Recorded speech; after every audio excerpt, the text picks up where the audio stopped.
আমি তোমার জন্য নিজের হাতে রান্না করে নিয়ে আসছি। তুমি না আমার হাতে রান্না খেতে অনেক পছন্দ করো।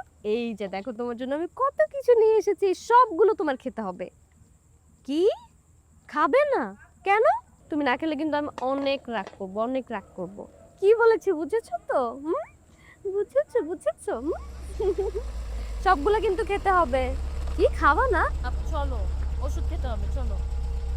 তুমি কিন্তু কালকে ওষুধ খাও নাই। কেন আমি আমি কেন ওষুধ খাবো? আমি কি পাগল নাকি? তুই একটা পাগল, তুই বাসায় গিয়ে ওষুধ খা, বোকা মেয়ে কোথাকার।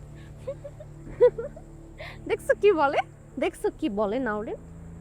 ও তুমি নওরিনের জন্য খাবা না? তুমি দেখো দেখো, ওই যে দেখো কে আসছে, উনি কি মনে করবে? উনি কে? উনি এখানে কেন আসতেছে?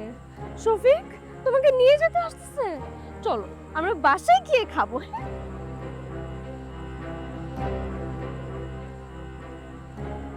চল, আমি তোমাকে বাসায় গিয়ে নিজের হাতে খাইয়ে দেবো, ঠিক আছে? এখন আমার আপুকে দেখে কি হবে স্যার? যদি ওষুধ খায় তো ঠিক থাকে, আর যদি না খায় তাহলে সারাদিন কি যে বলে তার বলে বোঝানো যাবে না।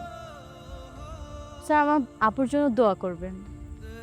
আর তাছাড়া আমি তো জানি আপনি আমার আপুর সাথেই দেখা করতে আসছেন। না তাওরিন, আমি আমার ভাগ্যকেই দেখতে আসছি। না স্যার, এটা তো ভাগ্য না, এটা দুর্ভাগ্য। আচ্ছা বাদ দেন, বাসায় আসেন। না না, আজকে না, অন্য কোনো দিন আসবো।